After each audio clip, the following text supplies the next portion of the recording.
Has their own style. మీరు బేసిక్‌గా engineer కదండీ! యూకేలో కూడా చదువుకొని వచ్చారు. యూకేలో కూడా చదివాను. ఇంత బాగా చదివి ఇంజినీర్ అయ్యుండి బహుశా మీరు ఇంతకుముందు రిలయన్స్‌లో పనిచేసినట్టున్నారు. మంచి పొజిషన్‌లో. ఉండి పాలిటిక్స్‌లోకి ఎందుకు అడుగు పెట్టారు? యాజ్ ఐ టోల్డ్ నాకేం ములాజా లేదు, అంటే మోజు లేదు దీని మీద. మా నాన్నగారు నన్ను మొదటి నుంచి కూడా పొలిటికల్ సిస్టమ్‌కి దూరంగా ఉంచాలని నేను సత్యమంగళంలో చదివాను నా ఇంజినీరింగ్. అంటే వీరప్పన్ ఫారెస్ట్‌లో. అప్పుడు very few Telugu people were there. So దాని తర్వాత యూకే వెళ్ళాను. తర్వాత మా నాన్న అనుకోకుండా 2006లో మర్డర్ కాబడ్డాడు.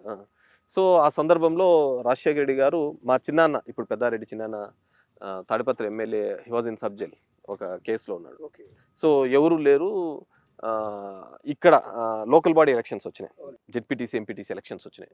సో దీన్ని ఎవరో ఒకరు అడ్రస్ చేయాలి అని చెప్పేసి ఆయన ఇక్కడికి పంపించినాడు. రాజశేఖర రెడ్డి గారి యొక్క ఇంట్రెస్ట్ ఏంటంటే తాడిపత్రిలోనే నువ్వు మళ్ళీ అక్కడక్కడే తిరుగుతూ ఉంటే మళ్ళీ ఫ్యాక్షన్ అనేది ఫ్లేర్ అప్ అవుతా ఉంటుంది. సో దీనికి దూరంగా ఇక్కడికి వెళ్ళేస్తే సరిపోతుంది అని నన్ను ఇక్కడికి పంపించడం జరిగింది. సో మోజు మీద వచ్చినే లేదు. వచ్చిన తర్వాత మనం చేస్తున్న ఏదైనా కానీ ఏ వృత్తిలో ఉంటారో దాన్ని ఫుల్గా కమిట్మెంట్గా తీసుకోవాలా, ఆ ప్రొఫెషన్ని ఎంజాయ్ చేయాలి. సో ఊరికనే అది ఒక బర్డన్ లాగా చేయడం కంటే ఎంజాయ్ చేయాలా అనే దాని మీద నాకంటూ ఒక ఐడెంటిటీ ఉండాలి. మనం చేసిన పనులే చెప్పుకోవాలి. ధర్మవరంలో అంటే నాకు ఒక స్వార్థం, ఏది చేసినా అది కేతిరెడ్డి వల్లనే అయ్యింది. మీరు నేను 100 ఏళ్ళు 200 ఏళ్ళు 300 ఏళ్ళు బతికే వాళ్ళేం కాదు. కానీ మనం చేసిన పనులు నిలిచిపోవాలి అనే ఒక ఉద్దేశంతో, ఆ స్వార్థంతో బాగా అప్పట్లోనే నన్ను అనేవాళ్ళు, మంత్రుల కంటే ఎక్కువ నిధులు తీసుకొని వచ్చినారు. అంటే నేను 9 to 14 మధ్యలో నేను 2000 కోట్ల దాకా అభివృద్ధి నిధులు తీసుకొని వచ్చాను. ఇప్పుడు మళ్ళీ 5000 కోట్లకు, అంటే మంత్రులతో పాటు ఛాలెంజింగ్గా పెడి తిరిగాలి. అప్పట్లో అయితే ఫైల్ సంఖ్యలో పెట్టుకొని తిరిగి చేసుకోవాల్సిన పరిస్థితి. ఇప్పుడంతా ఈ ఫైలింగ్ ఇవి. ఇప్పుడు పర్సువెన్స్, ఇంకా ఇప్పుడు బడ్జెట్ చాలా కన్స్టెంట్ ఉండేది బికాజ్ ఇది. అప్పట్లో అట్లా లేదు. సో ఆ విధంగా ఉన్నప్పుడు కూడా తీసుకొని వచ్చి డెవలప్మెంట్ అనేది తీసుకొని మా ఐడెంటిటీ తీసుకుని జరిగింది. సో వచ్చిన తర్వాత this is my 18th year. నేను 18 సంవత్సరాలు అవుతుంది నేను రాజకీయాల్లోకి రావడం జరిగింది. I'm 45 years. సో వచ్చిన ప్రతిసారి కూడా నా ఐడెంటిటీ ఇక్కడ ఏదో ఒకటి ఎస్టాబ్లిష్ చేయాలి, అది కేతిరెడ్డి వల్లనే జరిగింది అని చూపించాలనే ఒక స్వార్థంతో మోర్గా చేయడం. ఇప్పుడు ఉన్న ఎమ్మెల్యేలలో నేను నాకంటూ ఒక ఐడెంటిటీ ఎలా ఉందో, సో నేను చేసే పనులు కూడా ఆ విధంగా కనపడాలనే దాని మీద ఇది చేసుకుంటూ పోవడం జరిగింది. సో దీనిలో వేరే నాకున్న టైంని ప్రొఫెషన్కి పర్సనల్కి నీట్గా డివైడ్ చేసుకొని నేను వర్కౌట్ చేసుకుంటున్నాను. కాబట్టి అసలు బేసిక్‌గా మీది నాన్నగారు ఉన్నప్పుడు తెలుగుదేశం ఫ్యామిలీ కదండీ! అట్లే లేదు, మాది మొదటి నుంచి వైఎస్ఆర్ ఫాలోవర్స్ అంతే. దాంట్లో పార్టీలకు సంబంధం లేకుండా మొదటి నుంచి మాకు మా గ్రామం తిమ్మంపల్లి, ఎల్లనూరు మండలం వస్తుంది. ఇప్పుడు రిజర్వ్ టు సింగనమల. సో మా మా నాన్న వాళ్ళ నాన్న సమితి ప్రెసిడెంట్ రామిరెడ్డి అని. అప్పటి నుంచి పొలిటికల్ సిస్టంలో ఉన్నాము. సో దాని తర్వాత మాకు పులివెందుల 7 కిలోమీటర్లు బార్డర్. సో మా నాన్నమ్మది పులివెందుల లింగాల మండలంలో వెల్దన్లు అనే ఊరు అనమాట. అప్పటి నుంచి కూడా వైఎస్ఆర్ ఫ్యామిలీతో బాగా అటాచ్డ్, అంటే ఇంక్లూడింగ్ మా నాన్న వాళ్ళ మ్యారేజ్కి కూడా వచ్చిన సందర్భం. అంటే అతను డాక్టర్గా ఉన్నప్పటి నుంచి కూడా మా ఫ్యామిలీకి బాగా అటాచ్ వైఎస్ఆర్. సో ఈ గ్రూప్ పాలిటిక్స్ జరుగుతున్నప్పుడు అప్పుడంతా గ్రూప్ పాలిటిక్సే కదా.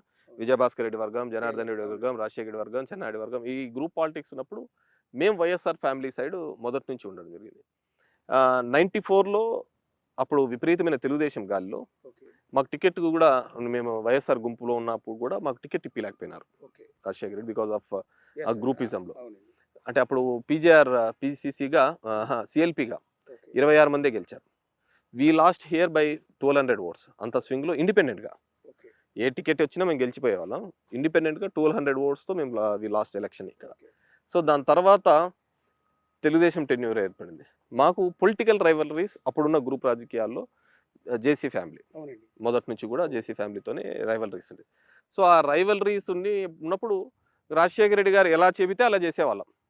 టీడీపీకి పోమంటే టీడీపీకి పోయినా, దీనికి పోమంటే దీనికి పోయినా, దీనికి రమ్మంటే దీనికి, అట్లా జరుగుతూ పోయినది ఆ రోజున్న గ్రూప్ రాజకీయాలు. అంటే నాన్నగారి హత్య జరిగిన రోజు యాక్చువల్లీ ఆ బ్రేకింగ్ న్యూస్ నేను కూడా ఫాలో అయ్యాను. ఆ రోజు న్యూస్ కూడా కవర్ చేశాను కాబట్టి నాకు ఐడియా ఉంది. తాడిపత్రి బస్ స్టాండ్లో అనుకుంటా, బహుశా రైల్వే స్టేషన్లో హత్య జరిగింది. సో ఆ సందర్భంలో వచ్చింది ఏంటి అంటే తెలుగుదేశం పార్టీ నేత. అవును, exactly. I come to that. 94లో ఓడిపోయిన తర్వాత 99లో మళ్ళీ ఎమ్మెల్యేగా అయినాడు, కాంగ్రెస్లో ఎమ్మెల్యే అయినాడు 99 to 2004. సో అయిన తర్వాత మాకు ఉన్న దాని మీద ఎప్పటి నుంచి ఒక కసి, వాళ్ళని ఓడించాలా అనేది మా ఇది అనమాట. దాన్ని దృష్టిలో ఉంచుకొని అప్పటికి మా నాన్నకు renal problem, kidney problem, high diabetic kidney problem ఉంది. Is about to go to renal transplant, kidney ట్రాన్స్ప్లాంట్కి వెళ్ళాలి. సో ఆ ఎలక్షన్స్లో 2004లో we contested from Telugu Desam from Tadipatri. Being a Congress MLA 99 to 2004 ఉన్నప్పటికీ కూడా వాళ్ళని ఎట్టి పరిస్థితుల్లోనూ ఓడగొట్టాలా అనే ఉద్దేశంతో, సో ఇంక ఎమ్మెల్యే ఏదైతే అయిపోయినామా ఇంకా నెక్స్ట్ టార్గెట్ వాళ్ళే అనే ఉద్దేశంతో అక్కడ పోయి కంటెస్ట్ చేయడం జరిగింది 2004లో. కంటెస్ట్ చేసిన తర్వాత వైఎస్ఆర్ గారి స్వింగ్ కాంగ్రెస్ గాలి బాగా ఉండే 2004లో ఫస్ట్ టైం అయినప్పుడు YSR garu. We lost the election by 5,000 votes. అక్కడ అంత స్వింగ్ లో నాన్నగారు తెలుగుదేశం పార్టీ నుంచి పోటీ చేశారు, జేసీ దివాకర్ రెడ్డి కాంగ్రెస్ నుంచి పోటీ. So we lost by 5,000 votes. అప్పుడు ఏదో చిన్న గొడవలు అన్ని జరిగి ఓడిపోయిన తర్వాత ఇమ్మీడియట్ గా 5 ఆ ప్రాంతంలో ద ట్రాన్స్ప్లాంటేషన్ డన్. మా నాన్నకు కిడ్నీ ట్రాన్స్ప్లాంటేషన్ మా అత్తనే ఇచ్చింది, నాన్న సిస్టర్ ఇచ్చింది. అది కూడా ఫెయిల్యూర్ అయింది.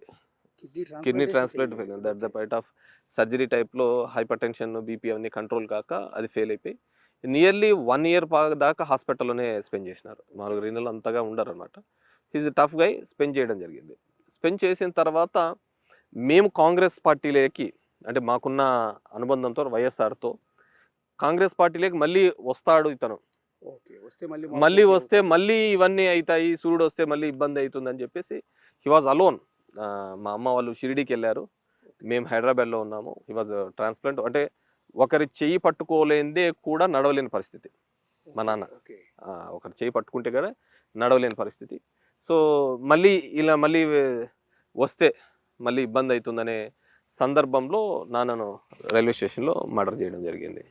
సో అది అయిపోయిన కపుల్ ఆఫ్ మంత్స్కి మళ్ళీ వైఎస్ఆర్ గారు పిలిపించి, సరే ఇంక ఈ ఫ్యాక్షన్ని ఇక్కడికి క్లోజ్ చేస్తాము, వద్దు ఇంకా జరిగినదంతా గతానికి అంతా, అంటే నెక్స్ట్ జనరేషన్కి అవన్నీ ఉండకూడదు అనే ఉద్దేశంతో తీసుకొని వచ్చి నన్ను ఇక్కడికి తీసుకొని రావడం జరిగింది. మీరు అంటే నాన్నగారి హత్య, నాన్నగారు అప్పట్లో సరే అప్పుడు గొడవలు, ఇక్కడున్న ఫ్యాక్షనిజం, ఇవన్నీ ఈ ఫ్యాక్షన్ గొడవలో నాన్నగారిని కోల్పోయిన పరిస్థితుల నేపథ్యంలో మీరు కంప్లీట్ ఆ ఫ్యాక్షనిజానికి దూరంగా ఉన్నారా? అవును, దెర్ ఇస్ నో, అంటే ఆ వ్యవస్థనే పూర్తిగా విశ్వసించకుండా, అంటే మా నాన్న ఎప్పుడు అనేవాళ్ళు, వి నో హిమ్ వెరీ, చూసేవాళ్ళం ఎప్పుడు కూడా ఒక హ్యాపీ లైఫ్ కానీ సాటిస్ఫాక్షన్ లైఫ్ అని కానీ అలా ఉండేది కాదు. హీ లాస్ట్ పర్సనల్ లైఫ్ కూడా తను వదులుకోవాల్సిన పరిస్థితి. పొలిటికల్గా కూడా రోజు ఏదో ఒక ఇబ్బందులు. అంటే మేము చిన్నప్పటి నుంచి చూసేవాళ్ళం, మాకు దివాకర్ రెడ్డి అట్టు ఉండేవాళ్ళం, వాళ్ళు బాంబులు వేసుకునే వాళ్ళు, రాళ్ళు వేసుకునే వాళ్ళం, మేము ఆ మధ్యలో కూడా సైకిళ్ళలో పోయేవాళ్ళం. సంజీవ్ నగర్ అనే ఏరియాలో మా ఇండ్లుకు వాళ్ళ ఇంటికి అంత దగ్గరలో ఉన్నా కానీ మేము ఆ విధంగా వెళ్ళేవాళ్ళం, సైకిళ్ళలో కూడా వెళ్ళేవాళ్ళం, వాళ్ళు రాళ్ళు వేసుకుంటా. అంటే వినేవారు, వి సా పర్సనల్లీ హౌ వాళ్ళకున్న ఇబ్బందులు కావచ్చు.